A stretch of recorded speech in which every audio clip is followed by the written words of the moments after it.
You're listening to iCannabisRadio.com.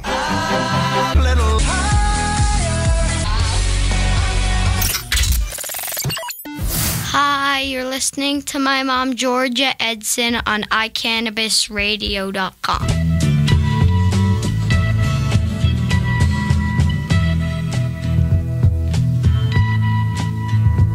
The clean-shaven Tim Martin here on Monday night.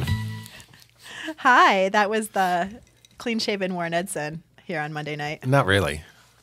You're not too fuzzy. No, Hi. not too fuzzy, but Hi, I'm Georgia, and you're listening to iCannabis Radio tonight on Monday night. It is a crazy day. It was an absolutely nutty day. Well, let me just start off by the weather. In my mind, is reflecting what's going on with us politically right now. And what do you mean by that?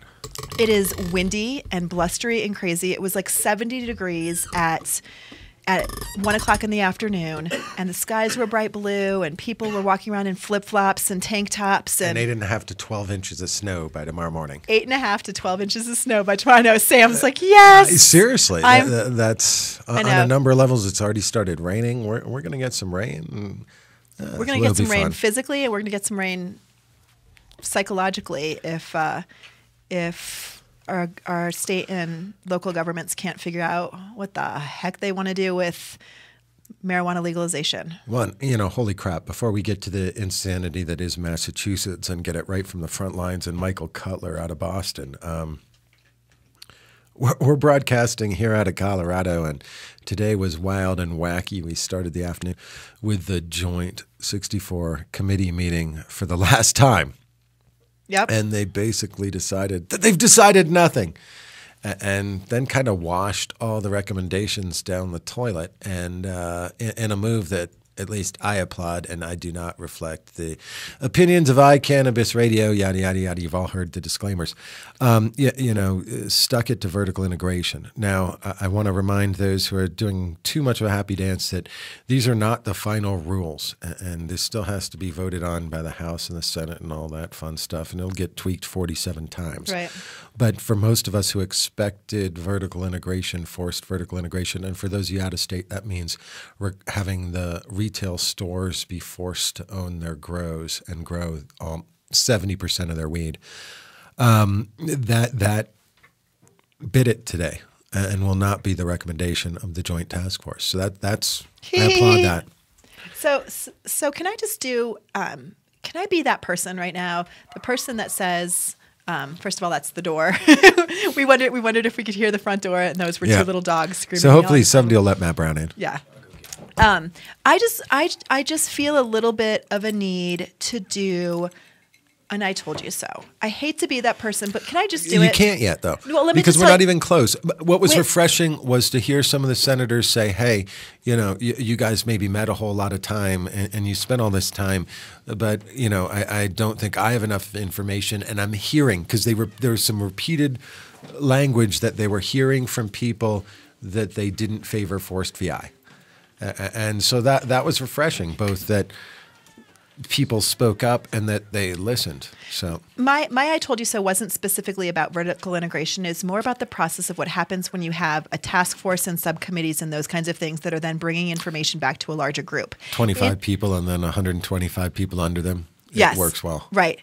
Invariably, what happens is someone says, oh, and Matt, yeah, this is perfect. We have our friend Matt Brown, who's just at this point of the conversation. Matt Brown's just our friend who's hanging out with us, and then later on in the show, he's going to be Matt Brown of my 420 tours. But for those of you that don't remember regulation of medical marijuana, Matt Brown does. In fact, he's got the scars and the gray hairs to prove that he was part of that entire process. And in fact, people would either give him the credit or give him the blame of on Shayna. Of where we are right now. But isn't this true, Matt, that when the whole 25-person panel thing happened, recommendations were made, people shed blood, sweat, and tears over making recommendations, and only to have people say, oh, yeah, I need to know more about that, or I don't understand that, or I don't get that. I'm going to go and do my own research, and we're going to rehash conversations that have happened time and time and time again. And And guess what? Whatever recommendations they come up with, that's not how that happens. It happens in all those political wheel turning kinds of ways, not publicly in a task force meeting. Hi. I will say, for better or for worse, this experience is proving to be the next generation of what we saw in 2009, 2010, which was that somewhere along the line, the legislature and everybody involved forgot about the word marijuana. Yeah. And the process that we're seeing now is exactly the same as you see in every other industry. The difference is that we don't pay attention to them. And if you talk to anybody in the oil industry, they're just as pissed off about just as many things. You talk to the cattle farmers, they're the same way. Every industry has this, and for better or for worse, we are where we are because we have a legislature that is just as functional or as dysfunctional in this issue as they are in everything else. Well said. And we followed up the crazy joint task force meeting that turned everything on its head with a Denver City Council 64 subcommittee meeting that was, a bad Fox sitcom. So a little background. So all the municipalities are trying to figure out what the heck they're going to do with these timelines that they have to either implement Amendment 64 in their locality or ban it or postpone it or what have you. Denver is one of the few areas that has not said, screw it, we're not interested. And they're willing to have the conversation. They've had success with medical marijuana. And so they've had some subcommittees that have been meeting to get information, for them to be educated on what they need to know to help determine what Denver's going to do. What Denver's going to do with adult use marijuana. And they have punted till May 13th, which will be when they introduce something to the city council whole, because today was just a subcommittee meeting. And who sits on the subcommittee? It looked like all of them were there today. That was the interesting part. So it's a fun subcommittee where everybody shows up. I attended the meeting where they determined they asked who wanted to be involved, and it had to be X number of people. Or seriously, even Judy was there. I mean, the whole kit and caboodle. I can't. When I try to roll through who's in my head, Chris Herndon was there because he didn't talk a lot, but he was there. They all chose to be members. None of them wanted to opt out. Can you imagine what their constituents would say if they said, you know what, I don't think this is an important issue for me to have to sit at the table during? Well, we sit here as Denver, the capital city, by far the largest city. The vast majority of the state lives in 60 miles of here. And holy crap, it turned on into 3 hours of ripping med. I felt bad for Matt Cook. Charlie laid into Matt Cook, then kind of said he's a nice guy and all, but holy crap, he promised us seed to sale regulation. I don't know why, and this has been eating at me for a couple of days, the first microphone in my face, whatever, but I don't know why it is not, by the way, right? Because in the last 2 days, most recently, okay, that I can talk about rehash 2010. Is nobody's talking about the fact that in the last 6 weeks of the 2010 1284 process, the legislature said, "Oh wait, we're going to speed all of this up by a year. We're going to cram all sorts of things down Med's throat, which didn't even exist at the time, and the industry and they threw everything together, made it all collide." And I think that the legislature at the time shares some amount of the blame for everything that happened at MMED Sense. Right. That said, they probably didn't need to buy a bunch of SUVs and all the other stuff that just looks stupid when you get audited. I feel like every government agency has learned this lesson one way or another. But but at the we walked into the final vote expecting that the first summer was going to be, a straw vote. Put your name in the hat, tell us where you are. We're getting started. We're going to start hiring people and figuring this out, writing rules. Next summer, it all sort of goes into effect. And then at the very last second, it was, oh, wait, you've got 8 weeks. Get married, vertical integration. People forget we use that term as a way Broadwell of getting supported them to you not today do in it. that very statement. David Broadwell, the assistant city attorney in Denver, talked about that very thing, and that it rushed the industry into marriages and all the terms we use in the industry all the time, that haven't worked out real well. But yeah, too much stuff on everybody's plates. It was interesting, though, to see it come to this kind of head and have, again, you can't write this stuff. That's my Charlie favorite column. Brown starts talking about Matt Charlie Brown Cooks. is a member of the Denver City Council. He's the head of this committee. And he's the head of this committee. Yes. And he says, after Matt Cook smoked with us last... Seriously, he introduced Matt Cook's comments with smoked and then corrected himself to spoke. And it wasn't a Charlieism. Like he Right. really made a mistake. It wasn't one of his jokes. He is in tomato season. His brain is on giving away tomato plants at his office. Stop by and tell him what you think. And get a tomato plant. Exactly. They're awesome. Hundreds of them. Sorry. It's fascinating. They went through it. They don't think Med will regulate it well enough. Then our wonderful mayor spoke, and Can I just say publicly, I am not a fan. I did not vote for this mayor. you are now. He gave you the best sound bites ever for your business. I know. We'll have to talk about that in a second. Matt throughout the mayor's lecture today, he referred to MMCs as MMDs. For those of you who don't know, George's manager, MMD Trademark. of Colorado. Registered. Yes. Well, and he said things like everybody needs to be under the MMD banner. Which I just I purchased it right after he Nice. said we needed to have one. Yeah, but anyway, once our mayor realizes they're MMCs, then we can talk about the fact that he wants a 2-year cap on a 2-year situation where only those in the MMJ industry will be able to convert over. So yet another moratorium. He's very concerned about being 1,000 feet from schools. He personally or the businesses 1,000? No, he is. He is about himself. No, I almost told a bad joke, but anyway. Don't tell that joke. No, it was fascinating to see him talk about something after they talked. I mean, everybody knows the industry got letters here for being too close to schools. If Right. anybody tried to open up a retail outlet within 1,000 feet of a school, come on, we're going to waste our Yeah. time talking about schools. But you know what? It's, again, this whole process is so political, and we can make fun of it and we can joke about it. Unfortunately, the people who aren't intimately involved, this is how they get their information. And so now there are parents somewhere Thinking who that are legitimately schools aren't- concerned. yeah. That these As are if the industry hasn't been through this 7 times over. Right. What was interesting is he did talk about outlets, distance between outlets. like And- electrical outlets. No, the MMD outlets. Sorry. And he did. He talked about the MMD outlets. So this is only going to apply to you guys, not everybody else. Right. But the MMD outlets are going to need to be 1,000 feet from each other, potentially under his recommendation. How big is it? Just like liquor stores. Right? No, but Are they 500? 64, the task force didn't talk about that at all. So it was interesting that he interjected No, that. but isn't under Denver liquor law between city, state, and everybody that they have to be at least 1,000 feet? And I thought so, but then Lopez went off about how he has blocks where it's all liquor stores and he doesn't want to see that happening. But I actually want to praise Paul Lopez, council person today, because he went off on how marijuana is safer than alcohol. And I've heard him do that too.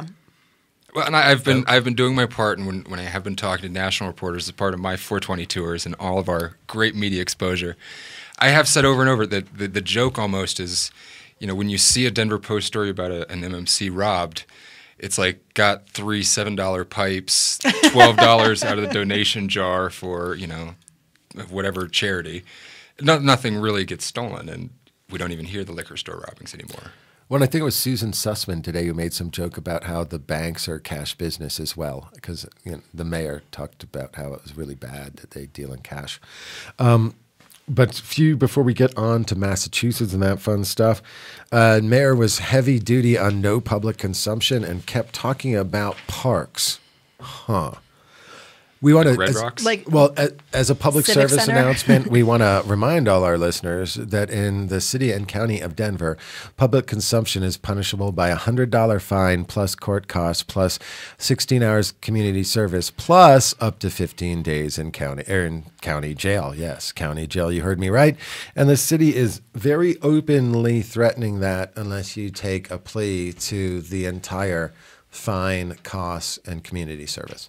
So just be aware of that, because the mayor talked a number of times about streets and parks, streets and parks, streets and parks. Well, But I think that I know that I have heard lots of adults over the age of 21 lately say, "Well, now I can do it anywhere. Now it's legal," and there definitely is some misconceptions about what Amendment 64. And Tammy Dorr, the president and CEO of the Denver Downtown Partnership, spoke before the city council today and said it's rampant. Public use is rampant throughout downtown, and it's just ruining businesses everywhere. She made a point today to say that there's lots of weed on the 16th Street Mall. Is that what you just heard? Yes. No, seriously, she and did. that's new. Right. And it's branching up to like 18th and to 26th. It's like nowhere near Hood Lab, so nobody get any idea.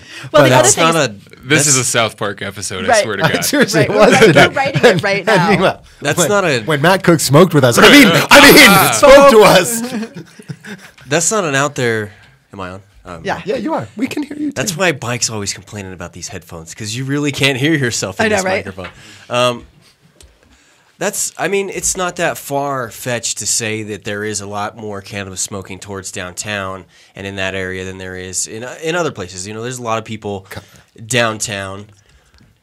Every time I go downtown, you smell marijuana. You see somebody toking. I mean, it's Like See, and I don't in the experience third that. deck at Coors Field on I don't- Saturday. What? I didn't do anything. I What? don't experience that. I don't know that I personally have seen more than before November. No, and frankly, if you go back to when I moved here in the late 80s, early 90s, there was nobody downtown other than like winos and people smoking pot. And they were doing other things. I mean, Pot and was at the least best it's you were better hoping pot for, now. The lady behind us sitting at the Rockies game made a statement, and she said, every time I go out now, I smell cannabis. I smell She used marijuana. okay. There's It no just way happened to be sitting behind There's Tim no way and that an that unnamed Sean, yeah. person. they But, didn't necessarily smell us. She was making an Yeah. overall statement. Oh, Like, I'm I mean, sure. Tim. Right, there's no way that she It smelled wasn't it. you that reeked. They were inside. They were joints rolled inside of his cigarette box. I couldn't smell anything. You should have said, Mr. Usher, could you please take your joint-filled cigarette box elsewhere? But Really quick before we take a break, the other thing that I thought was interesting that people have said that they smell marijuana a lot more on the ski slopes. And I'm like, really? Because I at always Mary thought, Jane? Right. I'm sure it's at Mary Jane. I just always thought that or was at the really, ski really shacks in Breckenridge. Or Keystone. we got to end with the mayor's great quote today. The more we restrict the marijuana, the better we will be. Because I had to write that down. It went right in with his marijuana addicted babies quote from 5-6 years I know. ago. He It's a still has never classic. responded to any communication I've ever sent to him. And it started off being really polite. Well, I and tried now to I'm get him just to like, arrest you at our street fest last summer. Because Georgia was breaking the advertising thing and was flying banners from our house, and neither Debbie Ortega, who else was there? We saw Debbie. Albus laughed at me. The mayor wouldn't arrest you. Who else was there who wouldn't arrest you? You were breaking rules. Oh, Bob. did. Bob I won't did. arrest her. I No did. one who would take care of the cats. I did advertise for my company, yes. Right out of the gate, felons are going to have a different situation, it looks like, than with medical marijuana. You may be allowed to have employment, and there's a new rule. It's like 5 or 10 years, whichever is longer for it's 10 years or 5 10 years years is after. always longer than 5 years. Well, no, I mean, it's what is it? Well, the weed guys lobbied up with the pervs, and so they got it through. after 10 years and or 5 after implementation, which is ever longer. Oh, gotcha. Yep. So, and then currently still working on the issue, employment should be okay out of the gate. So, I mean, for felons trying to get employment, it's looking better. Well, and if you think things are crazy now, we'll play some ads, and then we're going to talk to Mike Cutler about what Massachusetts is doing. Because, they took everything crazy from every other state and threw it into their rules. So, real quick, we are going to take about a 90-second break and thank some sponsors. And I think I'm going to have a big chug of water. Cuffle Collimore and Company is able to provide commercial, general liability, and property insurance to dispensaries and grows. Liability insurance not only protects you when someone claims to have been injured on your property, but also when someone states that the product that they purchased from you caused them harm. That includes edibles and smokable products. Property insurance covers a direct physical loss to your belongings and building, anything in the dispensary or grow that you paid for and would need to buy again if they were damaged or destroyed. Make sure your business is covered for any loss. The first step is to contact Cuffle Collimore and Company, 877-335-1234, or email rtc@iwic.net for a quote. We'll be right back. Let me add. Are you a medical marijuana patient or interested in finding out how to become one? Contact Mile High Wellness, where your care is our concern. Conveniently located on Hamden and Tamarack in the Whole Foods parking lot behind Proof of the Pudding. Mile High Wellness offers a wide variety of edibles, hashes, and some of Colorado's top strains. Mile High Wellness, where your care is our concern. 3525 South Tamarack, Suite 110, on the corner of Hamden and Tamarack. 720-382-8516. Mile High Wellness, where your care is our concern. Whether you are a commercial grower or cultivate as a hobby, No Dough Urban Garden Supply is Denver's first stop for your hydroponic grow needs. With a wide range of products including House and Garden, Botanicare, and Fox Farm, their knowledgeable staff can get you started on your first garden or help you with your well-established business. No Dough Urban Garden Supply is located in downtown Denver at 1330 27th Street, 4 blocks north of Coors Field near MMD of Colorado. They are open 6 days a week from 11 a.m. to 6 p.m. Call 303-296-3424 or visit them on the web at www.nodoughurbangardensupply.com. The National Cannabis Industry Association would like to thank its members who represent the leading professional businesses in America's emerging legal cannabis market. NCIA is the only organization that has unified legitimate cannabis business across the nation to fight for real reform in Washington, D.C. For more information or to make your business a member, visit us online at thecannabisindustry.org.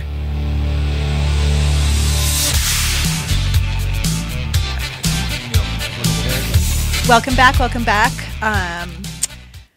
So every once in a while, I guess before we get to Cutler, how much did you have to pay to bribe the mayor to say MMD all day? I know, isn't that so great? I think he's making up again for the fact that I've emailed him with so many questions about outrageous things that he said that I'm finally getting something back. We're good. Want to give a quick shout out to, we have a friend in Missoula, Montana, who just had some pretty significant surgery. We want to give a shout out to Marlo. Hope you are doing well. We miss your drooly little face, and we're sending you big kisses. Now back to the show. Shout out to a dog? Yeah. Okay. Not just any dog, though. I know. A specific dog. So we're going to go ahead and call Mike Cutler, who we've had on the show several times before, you guys remember. And he and Warren have done a lot of chatting about the new medical marijuana regulations in Massachusetts. Hello. Hi, you're live on iCannabis Radio. Mike, how are you? Real good tonight. Real good. Good. Yeah. Well, thank you so much for being on. It's been kind of an interesting ride in Massachusetts, hasn't it? Well, we are far behind your footsteps. What? But we're trying to make our way, although unfortunately our legislators and regulators are treating this as if we are the first marijuana state as opposed to being the 18th. Well, and let's actually properly introduce Michael, because again, we did that thing we do too many times where we know these people. Yeah, no, because Mike's an attorney, and Mike, I don't even know the address of your office right now. So where are you? I'm speaking to you from the Happy Valley of the Connecticut River here in the foothills of the Berkshires, Northampton, Massachusetts. Woo! 100 miles west of Boston. Boston, however, is where my 4-day-old grandchild lives. Yay, congratulations. Thank you. But if we want to talk about what's going on in Massachusetts, we are sitting here about 10 days since the state issued draft regulations for the implementation of our law. Our law, after sitting in committee for about 6 years and never going anywhere because leadership and the governor in Massachusetts are hostile to reform. People think of Massachusetts as a liberal enclave, but we are not. We are a prohibition-friendly area as far as our politicians are concerned. We did decrim in 2008 by a margin that beat the president by 3%, and we did medical in last November by, again, a 3% margin more than the president at 63%. Notwithstanding the fact that medical decrim carried 349 of the 351 cities and towns, medical carried 350 of the 351 cities and towns. notwithstanding that overwhelming and majority that is across the state, we are seeing our regulators treating this as something that's brand new, ignoring the fact that Rhode Island has had medical since, I think, 2004. Maine has had dispensaries in operation for 3 years. Vermont has its first dispensaries going online, but they've had medical since, I think, 2006, 2008, I believe, thereabouts.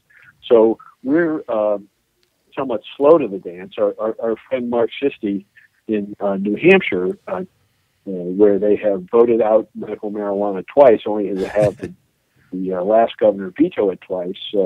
They just passed a medical by an 82% legislative majority in one house, and he tells me that there's going to be a medical bill in New Hampshire very soon. But here in Massachusetts, we've got these draft regulations for implementing the law, and they are supposed to be going to public hearings in another 11 days, with it then going and having some tweaking done in the first week of May, possibly, and then on May 24th, they're supposed to become final rules that will control the process.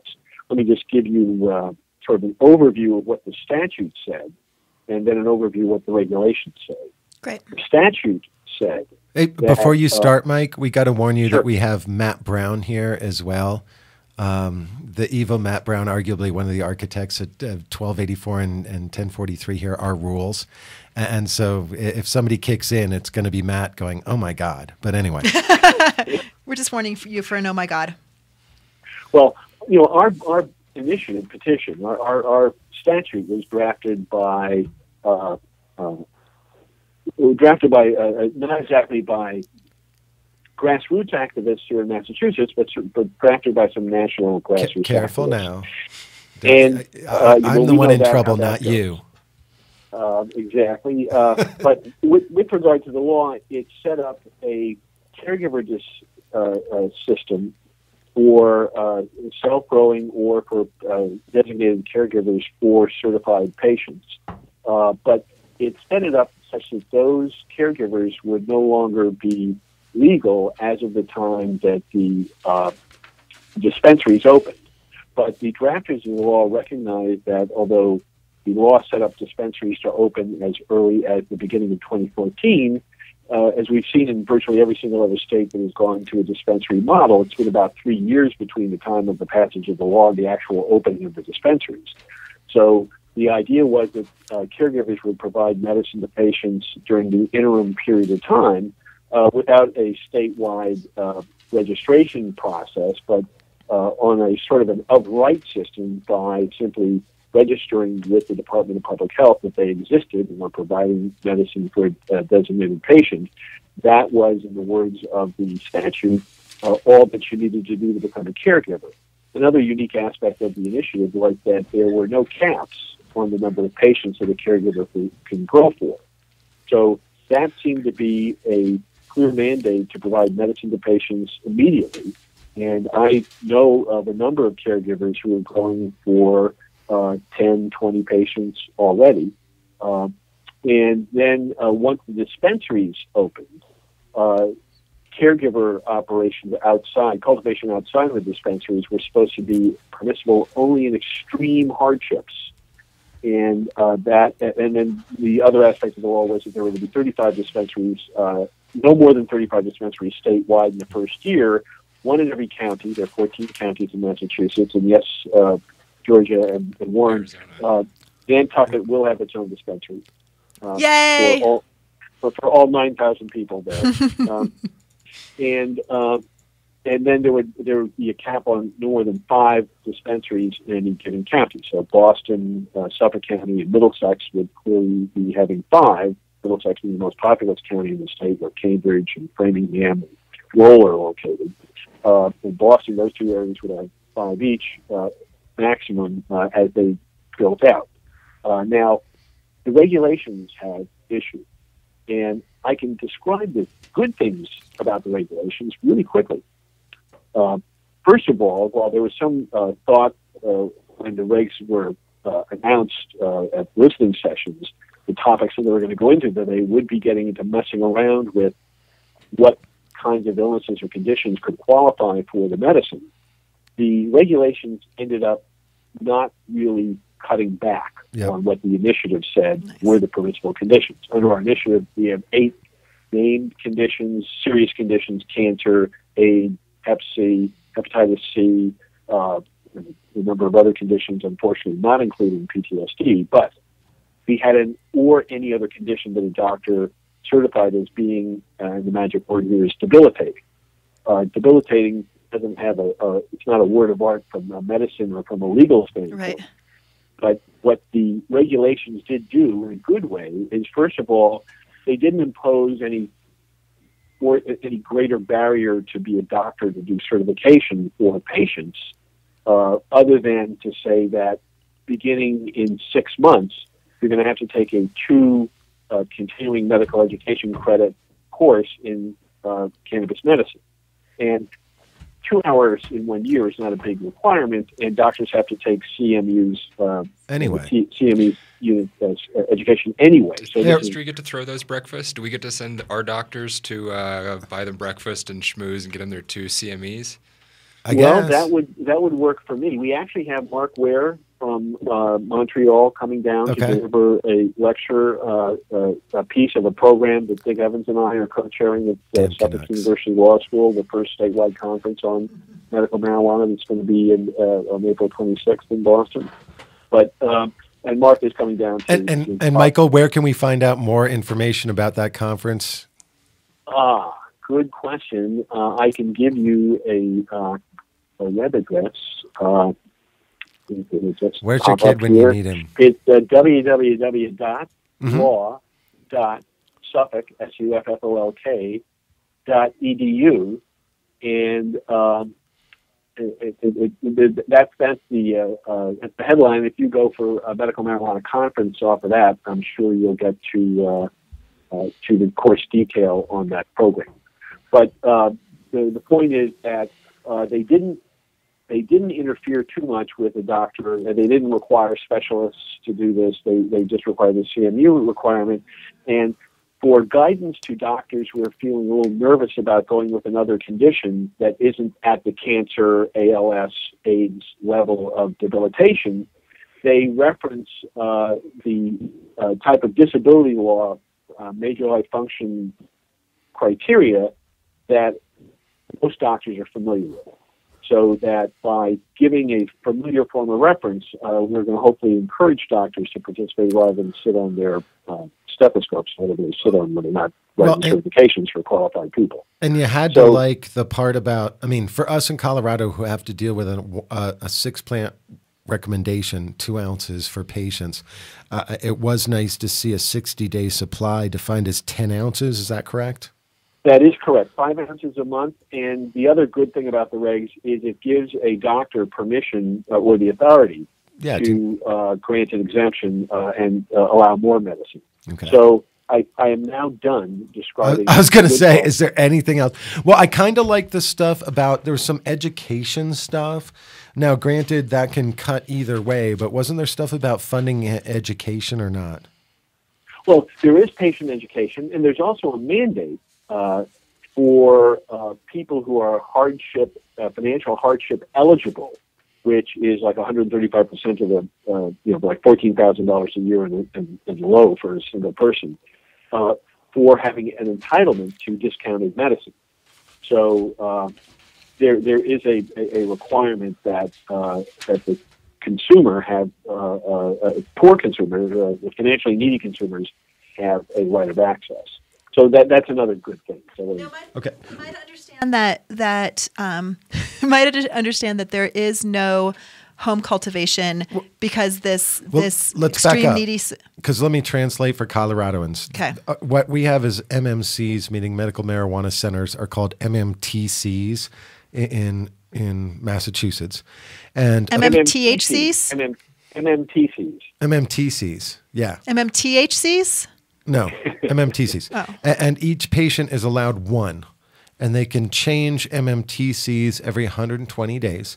And an MMTC has to grow all its own weed.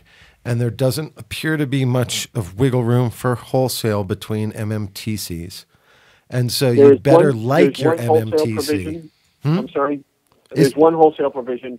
If the licensing authority decides to grant a common owner, and you can have a common ownership of up to 3 dispensaries, then you can wholesale, if you will, between the 3 dispensaries that are singly owned. But it remains to be seen whether the licensing authority will grant. Michael, that's like commie wholesaling. You can only wholesale between people you already are in business.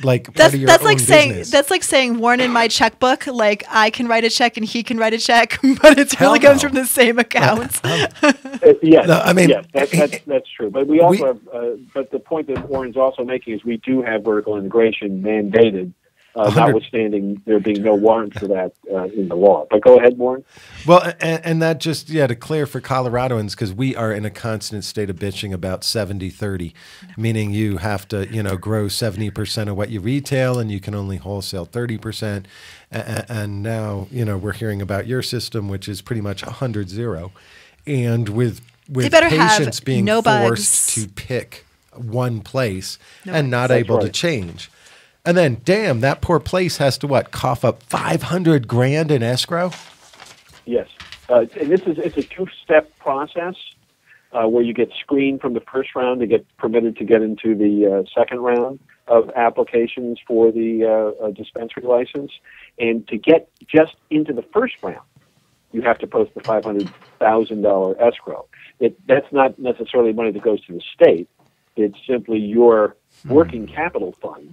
Once you get going. And now people who are aiming for these licenses certainly expected to have to pull together $500,000 at least over the course of the first year of activity, but not necessarily all at once. Right. And then put into escrow before they then begin to do anything else. All of Boston? I went to college at BU. Oh, yeah. I know Boston. This is Matt Brown. If there's anything that sounds more screwed up about this, it's the number of licenses and how they seem to have distributed. Fenway's going to need its own license alone.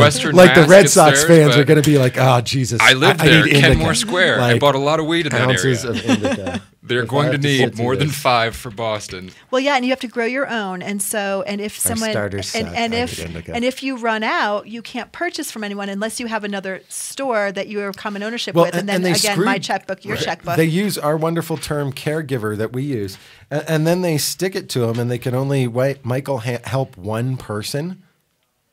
That's an amazing and unfortunate aspect of this. The initiative was drafted to provide for liberal access to caregivers that self-register. Only to liberals? Any discretion on the part of the state or any requirement that they comply with any type of zoning or would have to comply with zoning as an ordinary activity. But, I mean, they couldn't be excluded. They were permissible simply by, they were legal simply by having a return mail receipt. That's in the initiative.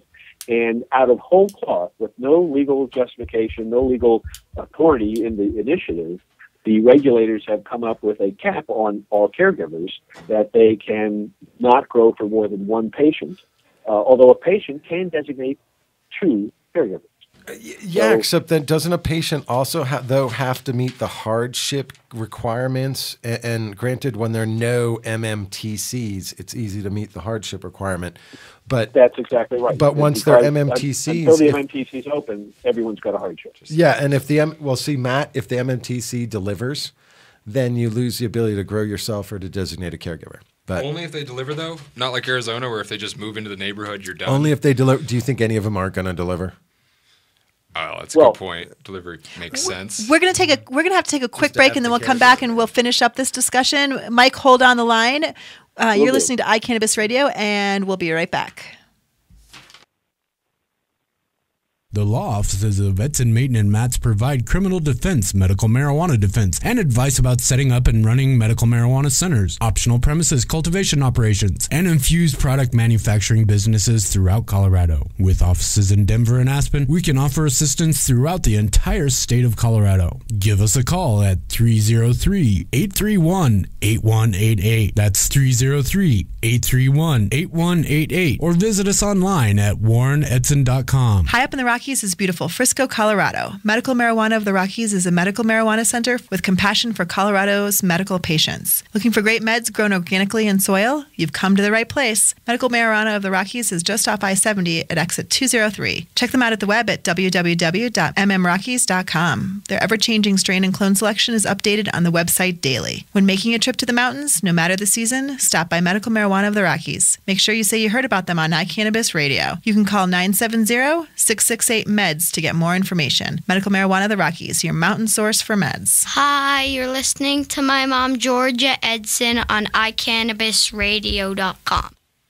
Aw. Mike, you still there? From you too? Was that Gavin? Yeah. It was cute, huh? Yeah. That's Georgia, yeah. He sounds like such a little kid there. When really right after that he said something like, "Mom, get out of my face! I got to go get on the computer." Yeah.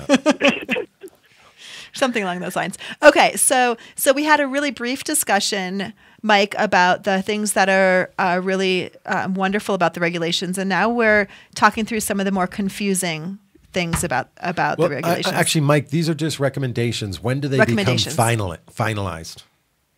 Well, again, the initiative is very clear about what the recommendation has to say.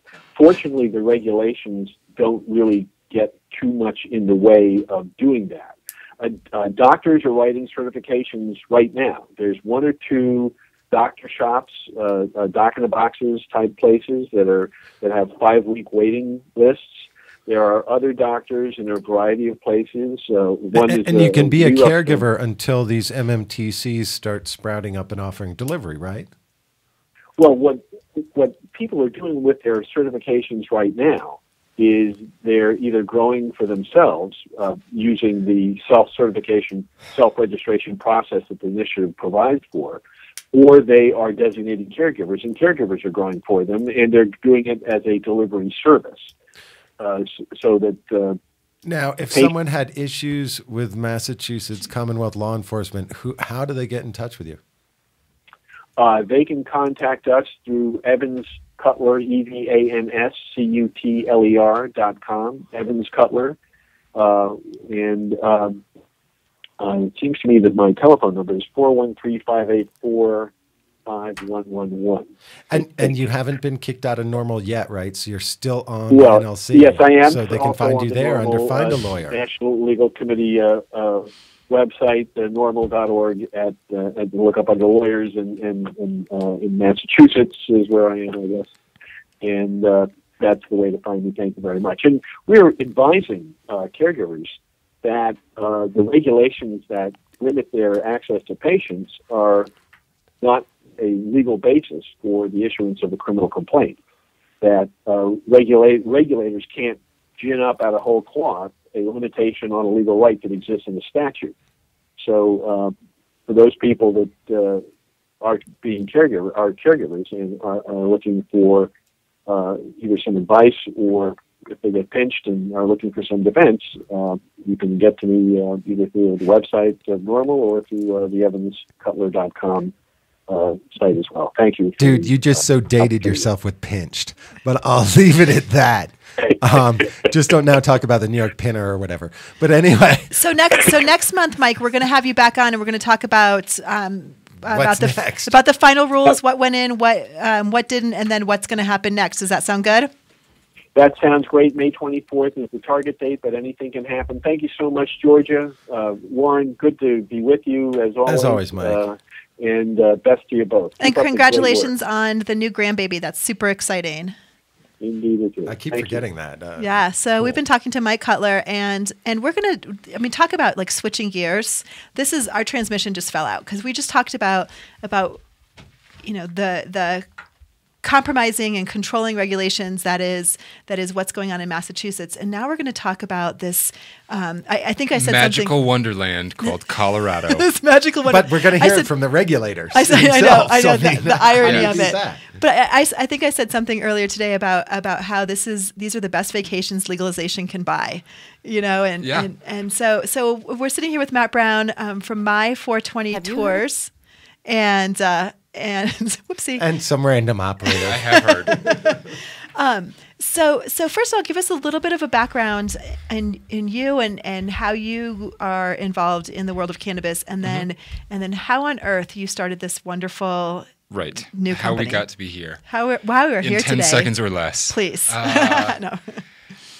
I am in the world of cannabis ultimately because I have Crohn's disease, and that will come full circle, even though we are talking about full adult use of marijuana without having to tell anyone why that is. People began knowing me in 2009. I was a business consultant who was poor and looking for work and started consulting people who wanted to open a dispensary. And I sat them down in my office at a desk that looked much like this one and told people, here's how you file tax licenses and was actually how you desk. incorporate. I think it might have been. And then convinced some we shared an attorneys office to move into a building that was condemned, but with killer rent. Story. Killer rent. No, it was foreclosed, not condemned. There's a world of difference. Really, and the foreclosure was the best thing that happened to that building. When the bank took it over, side story.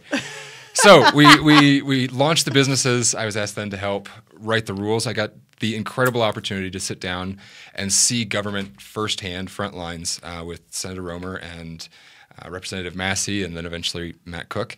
Created 1284. After that, I got hired by a company that wanted to make, various real cannabis-derived medicines, whatever that is. I helped that company move to Canada and got them a federal research license. And then right around November, I was planning to move my family back here to Colorado anyway. And Amendment 64 passed, and I was stuck in Vancouver, British Columbia for 2 more weeks, and it was painful to have to watch it on CNN. But shortly after New Year's, my partner, JJ Walker, and I, JJ's had an event production business for a decade. He throws... Hi, JJ. He's listening somewhere, 2,000-person New Year's parties. He knows how to throw big parties. We were talking, and it just seemed like the right time. Yeah. And so we said, well, what would this be? When would we start it? Maybe this summer. And I remember just kind of saying to him, dude, it's 420. I mean, that's when we have to start this. If we're going to do it, it has to be 420. And we started looking at the calendar and realized that there is a million things going on in Denver this year.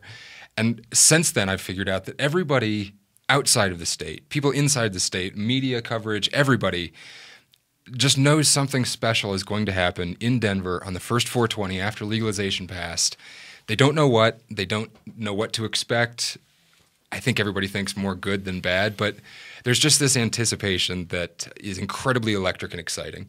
And I think this helps remind people that here in Colorado, we often forget how exciting the things that this state has done are to everybody else in the country. They watch what we do. The rest of the world is watching more than we are.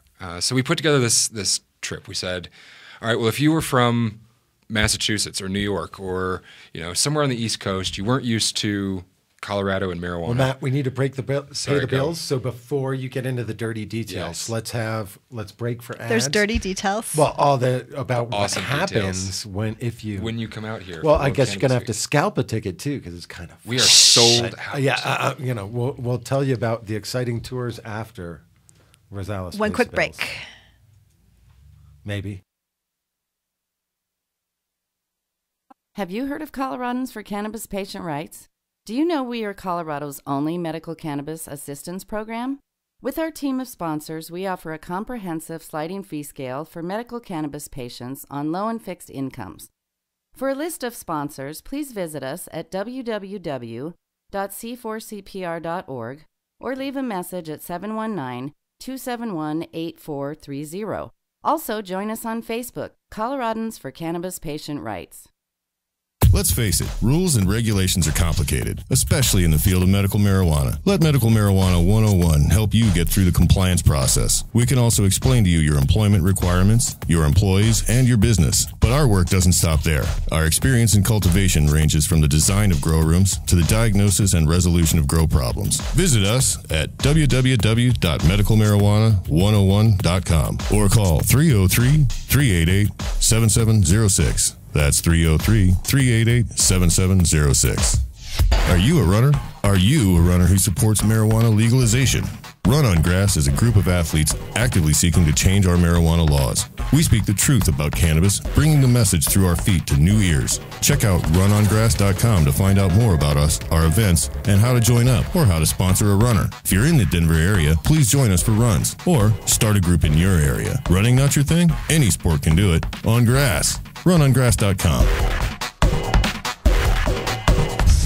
Gary Johnson, and you're listening to iCannabis Radio, and I want to say, talk it up, Colorado. So we are in the studio with Matt Brown from My 420 Tours, and one day My 420 Tours is going to include some really cool 420 or some 5K or some super. Not even just 420 too. I know that's right. I didn't mean to say 420. I just meant some cannabis related 5K or something. That's going to be really awesome, and I'm going to run my. And I think that's ultimately the goal. Is that, right now Colorado has about $9 billion a year in tourism. People who come here for everything from going to a concert or visiting family or friends or skiing. And skiing only makes up about a fifth of the overall outside tourism that comes to the state. But when you really slice those numbers down, if you assume about 1 out of every 10 adults nationwide smokes marijuana, you see that there's $700 million of tourism in all the other things that have nothing to do with pot that's happening every year from people who also choose to smoke marijuana. And what this has given us the opportunity is that, over time it will be everything. We got contacted by a guy who does private fly fishing tours out in the wilderness, 10, 20 people at a time.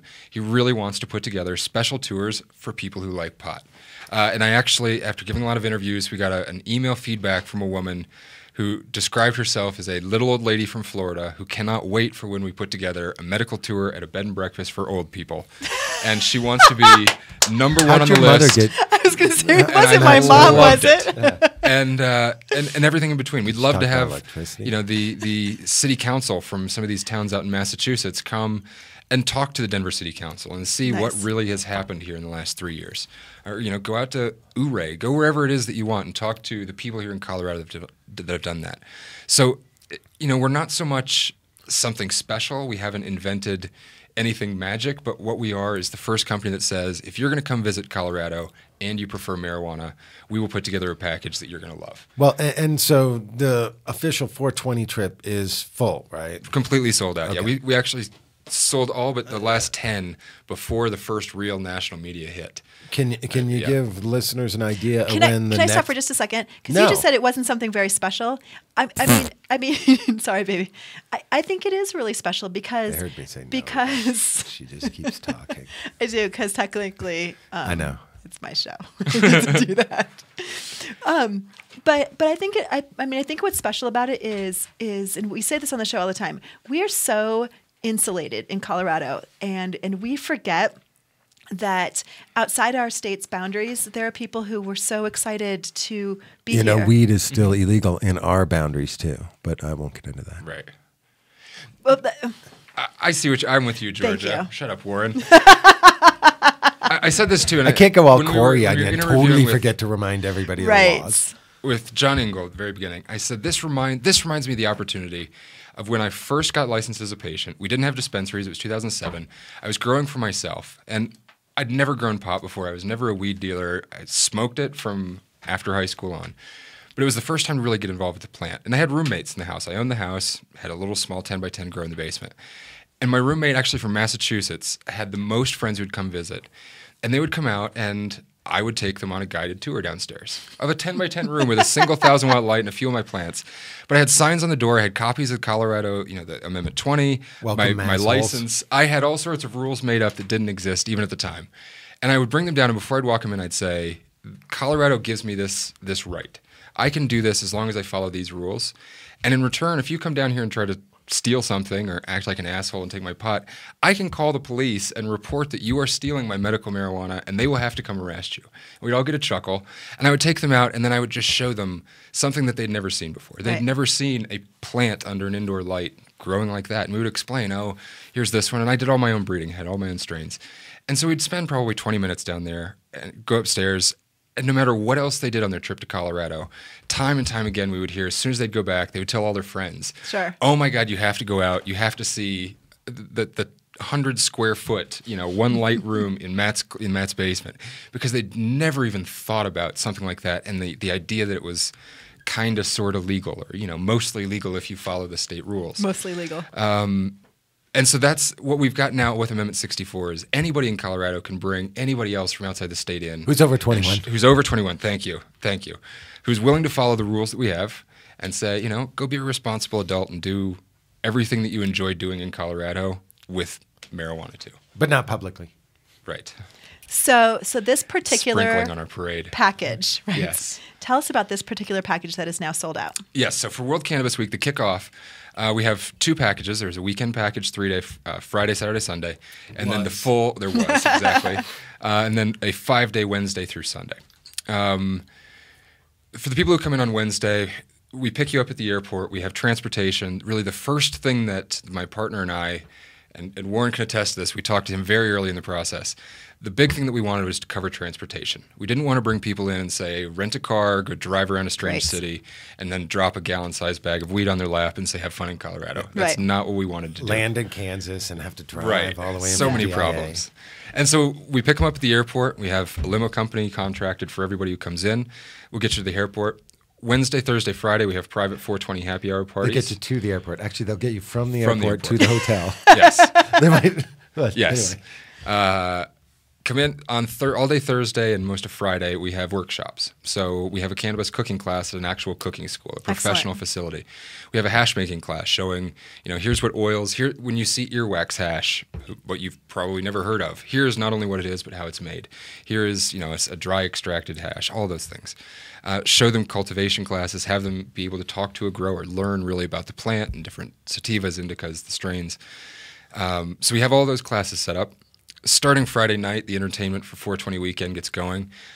Everybody will go to the Flowbots concert, which is in partnership with Canapages. On Saturday... And that's Friday night, right? That's Friday night, correct. We've got another group coming in Friday night. They'll have the grow and the hash class on Saturday morning. But then Saturday we have shuttle buses running from our hotels to the rally during the day. We've got a group that are going up to Red Rocks for the concert. We have another group what concerts at Red Rocks? Sorry, Red Rocks. Also sold out long ago, and tickets like are 5 seconds. Very expensive. I don't have tickets. Cypress Hill and Slightly Stupid are up at Red Rocks. Can you imagine the babysitter fees for 420 this year? It's like they're all going to be charging $50 an hour and probably more. Right. So... It'll be a big night. What well, if you want me sober, it's like 100. What babysitter do we have that wouldn't want to go to Red Rocks? Like, there's not a... Or Cervantes or Castleman's or, Denver As is soon as insane we announced this that we year. had sold out of everything, we started getting calls from people saying, hey, we're throwing another concert that night, and if you want to buy another 100 tickets, we decided, Snoop Dogg's going to be in town. Friday, he's got his CD release party. Snoop Lion, excuse me. That's Friday night on 420 Eve. That's how big of a holiday it has become now. There's the 420 Eve parties. Yep. Saturday. I just call it 419. Well, as do most people. Gotcha. Or Friday. Right. Saturday, there's the rally all day. People are very excited about there's that. There's Method Man and Red Man with both a 420 doing a second show and another show later at Cervantes.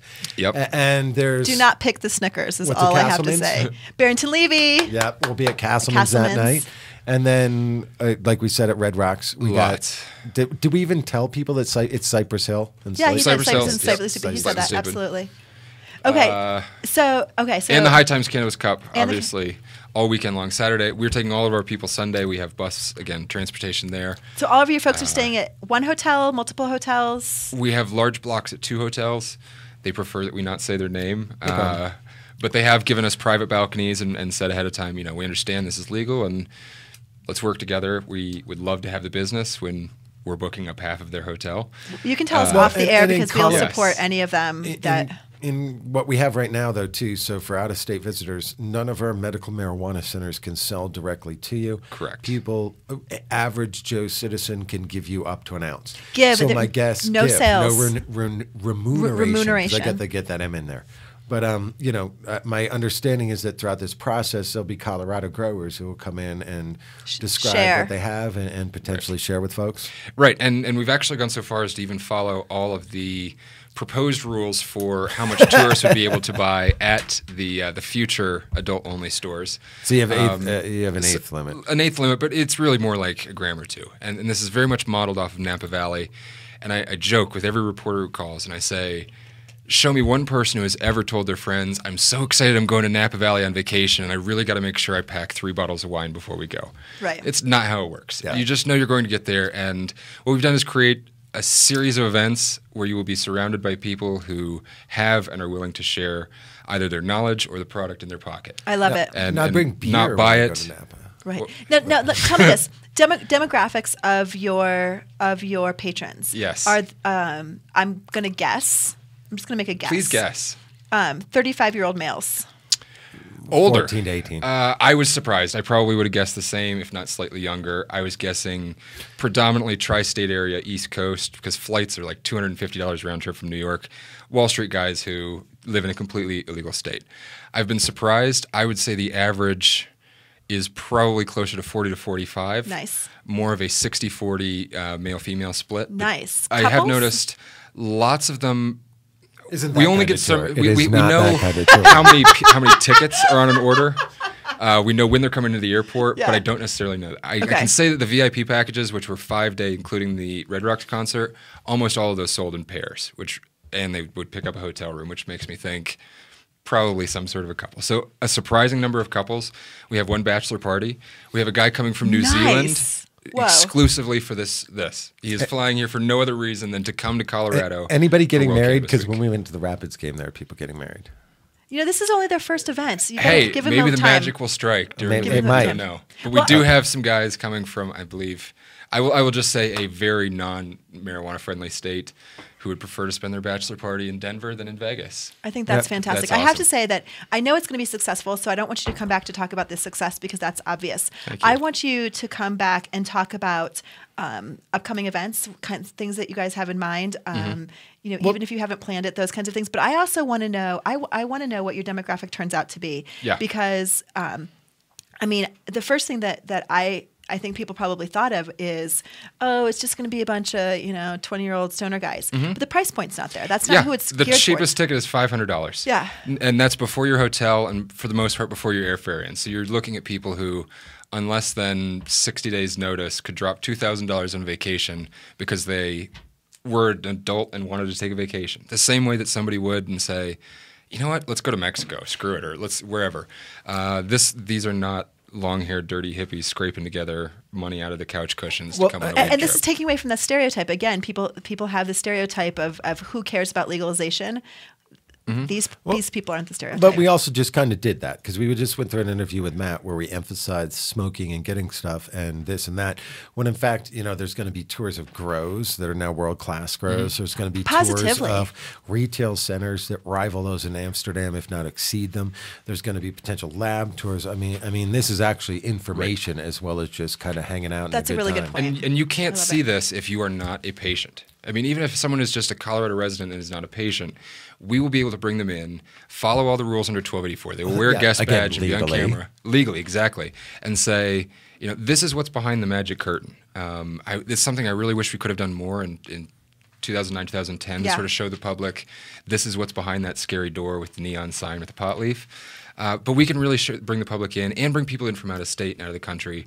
And we will have almost as many media participants in betting with us for the week as we will attendees at this point. We have film crews from CNN, National Geographic, from London, iCannabis New Zealand Radio. TV. iCannabis Radio. iCannabis Radio is Radio. the first. We are kicking it off. The media tour right here on the air. Yay! Couldn't be more excited. We can get out a camera from the 80s to really go for it. So there is. We actually had to send out a questionnaire to everybody saying, who wants to be on the interview list? You will all be interviewed multiple times on camera because there are that many reporters. Good for you so guys. We hopefully will show off Colorado in the best possible way. John Doe and have Radio lots of definitely tourism. wants you guys on sometime between now and That's then. So definitely touch base with Tim. That's super exciting. So if people want to know, and for our listeners that don't know, John Doe's actually on daily from 11 to 1 here on iCannabis Monday Radio. through Friday, So, I absolutely. mean, Georgia, you can only provide news like once a week. I mean, know, Tim I'm does so every lame. flipping day. Well, and Tim- And plus you get to hear all the antics of him and Bike and whatever stupid picture Bike's posting lately. and Tim's show gets a ton of national listeners. He is not as Colorado centric as a lot of these other shows, and so that's Awesome. really great.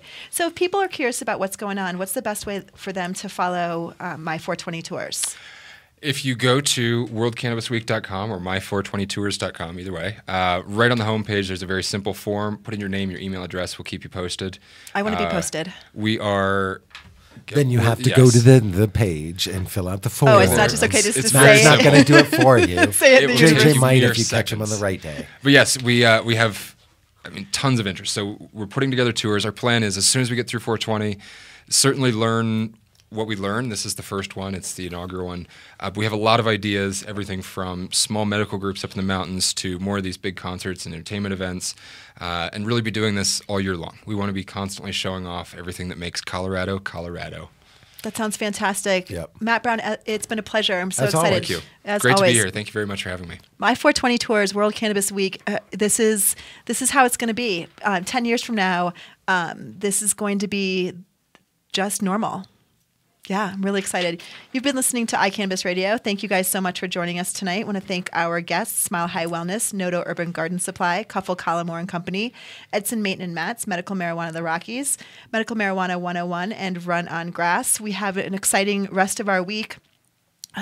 Tomorrow night, of course, 6 to 8, Sex Pot Radio, where they'll talk about, guess what? Sex. And? Drugs. Maybe a little rock and roll. Pot in particular, but yes, absolutely.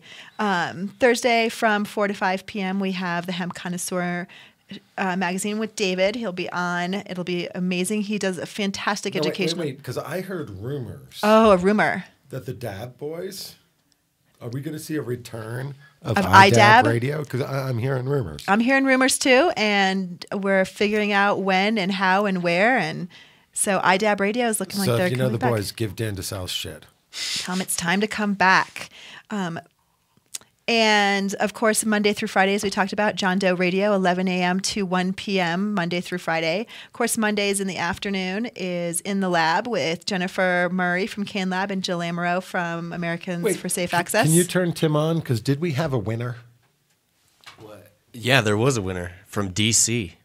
Really? So can you explain what I'm talking So- about, Miss Queen of the Station? Right, Chris? So we have Chris been knows. doing some giveaways, but nothing like the giveaway that was sponsored by In the Lab, where they gave away airline tickets, a Hey, hotel. come on. You're saying rapid seats aren't as good as getting flown in for the iCannabis? For the High Cup? Times Cannabis Cup. I know, pretty amazing, huh? Okay. So listen to our And shows. she's going to be pissed at you. Yeah, we've given away some small things, some lift tickets here and there, some Rapids tickets here and there, but a vacation to come out to the Cannabis Cup, pretty amazing. You're saying Rapids tickets are better than that?